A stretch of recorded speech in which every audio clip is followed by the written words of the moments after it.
How's it looking? Am I talking to you good enough? How does it work out? Test.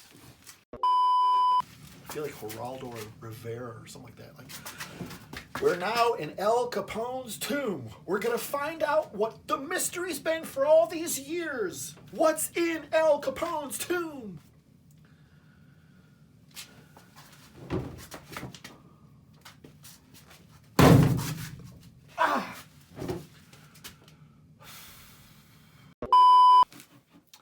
This is only a test.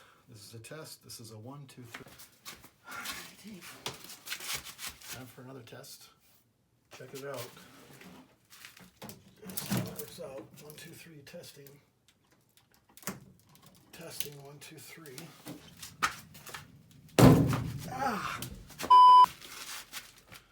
I'll try this test, see how we like this. How is it coming through? Do you see my t-shirt all the way down?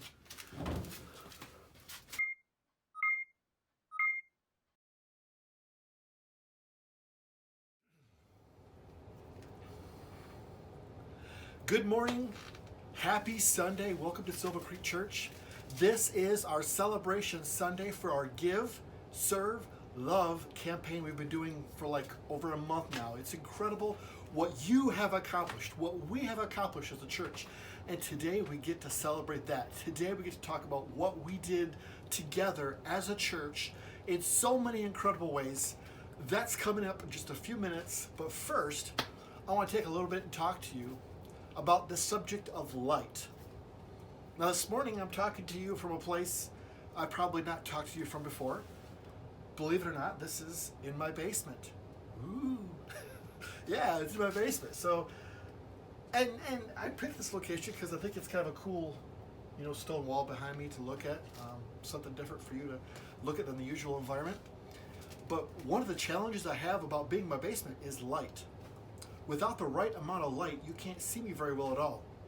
Now I've got this amount of light to help now, but watch this. Without the right amount of light, you can barely see me. It's like, okay, yeah, he's there, but it's kind of difficult to pick him out with all the shadows and stuff. But you get the right amount of light, you can see me well.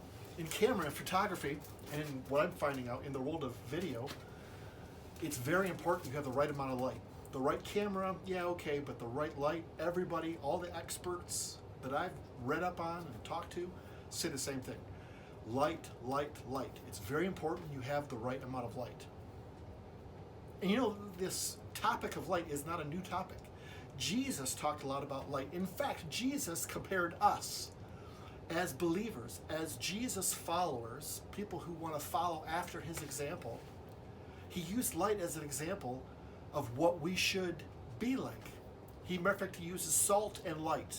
We've heard this before, right? Salt and light. Be the salt of the earth. Be the light of the world. And there's a great scripture I want to talk to you about. It's in Matthew chapter 5, verse 16. Matthew 5, verse 16. And I'm going to read this to you out of the contemporary English version of the Bible. Matthew 5, 16. And here's what it says. Make your light shine, so that others will see the good that you do and will praise your Father in heaven.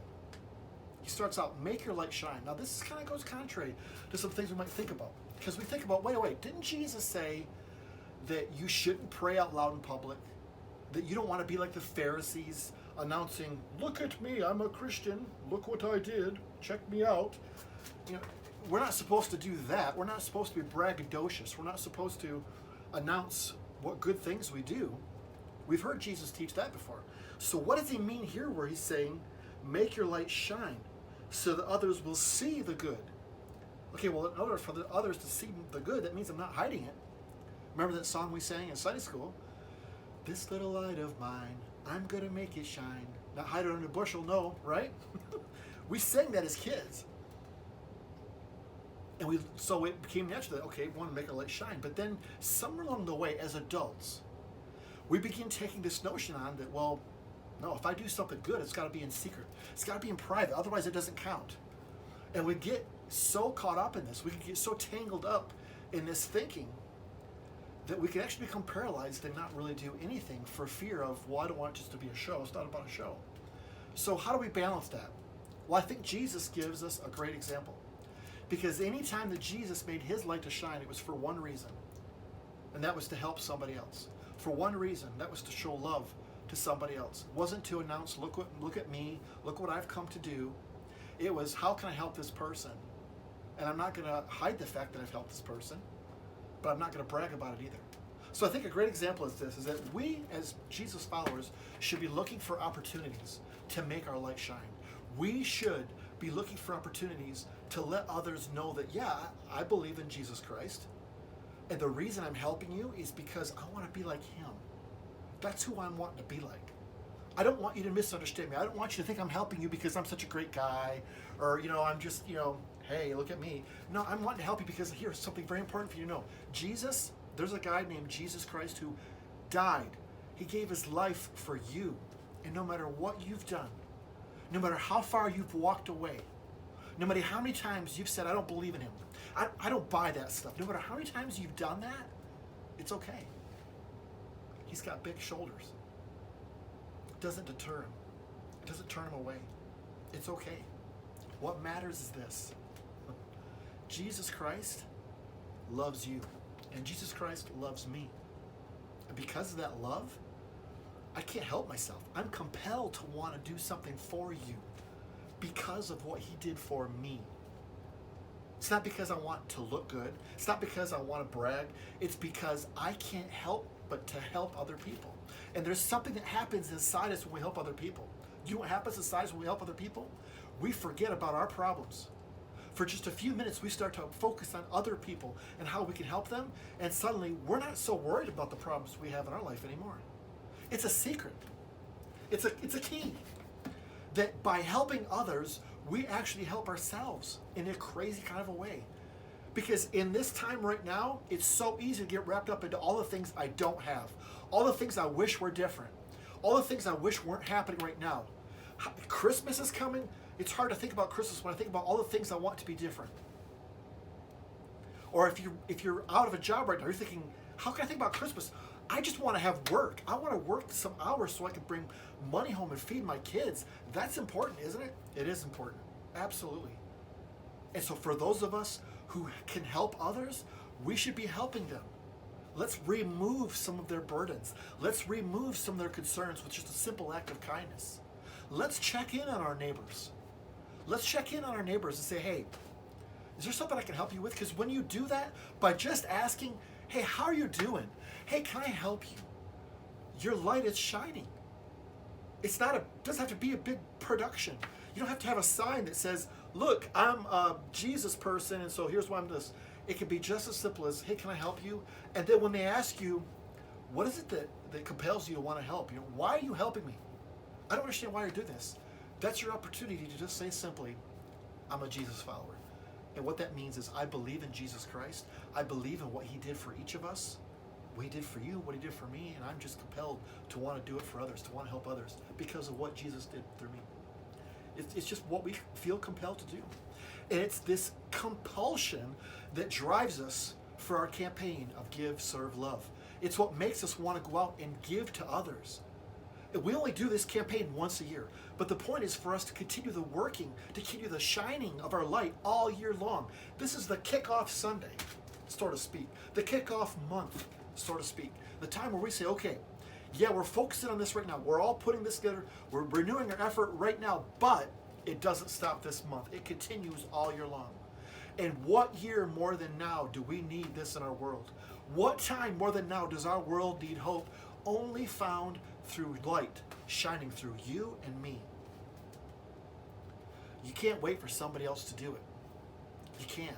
And I know you can't wait for you to feel better. I know what you're saying. You're like, man, I just feel so tired, Matt. I'm so tired. I'm so worn down. I just need to catch my breath and then I can help somebody. Why not help somebody and then find out in the process you will catch your breath? I'm finding this out for myself.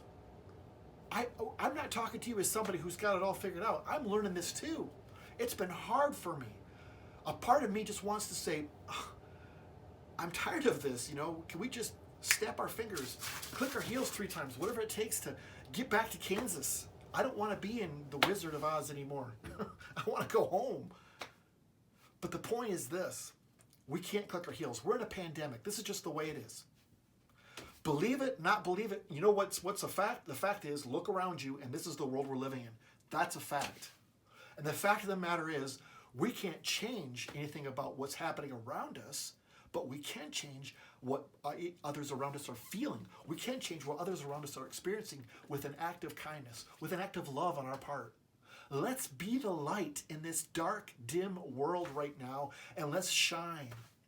I know you're not excited about it, but just make yourself do it. Make a New Year's resolution early. Start it now saying December. No, I'm not going to wait for January. December. I'm going to make a proclamation to myself that, Matt, once a week, I'm going to walk out of my front door of my house, outside to my neighbor's front door, knock on the door, and say, hi, can I help you? Is there something you need? I have lots of stuff. What can I share with you? By doing that, we will be the light of the world. And I just can't wait for you to see the amazing things that have been accomplished this month because of our Give, Serve, Love efforts. Your donations, thank you so much. They're incredible, guys. Together, I gave, you gave, my kids gave, my wife gave.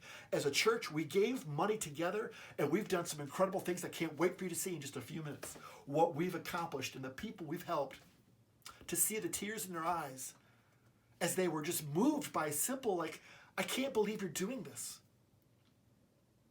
So thank you. And thank you for your service, for your serving, for your volunteering in all of those worthwhile organizations that we've done so much with in our communities. I can't wait for you to see and hear about that too. So with no further ado, we're going to let you see that video. Now, I didn't attach that video to this for one simple reason. I don't want to embarrass those that we helped.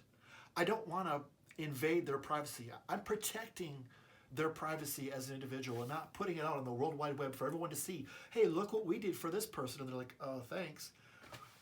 We're not going to do that. So this video is a video you can only watch by clicking a link if you're part of our group here. I'm sending that to you. There's also going to be embedded in this video a place where you can click that link.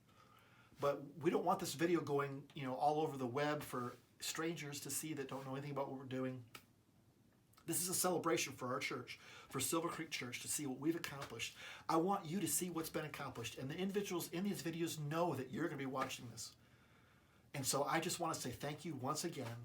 Click the link you'll see here in just a minute. And let's watch this together. And let's see what we've accomplished as a church. I'm so excited for us to watch this together. Thanks again, you guys. Silver Creek Church, let's be the light in our community.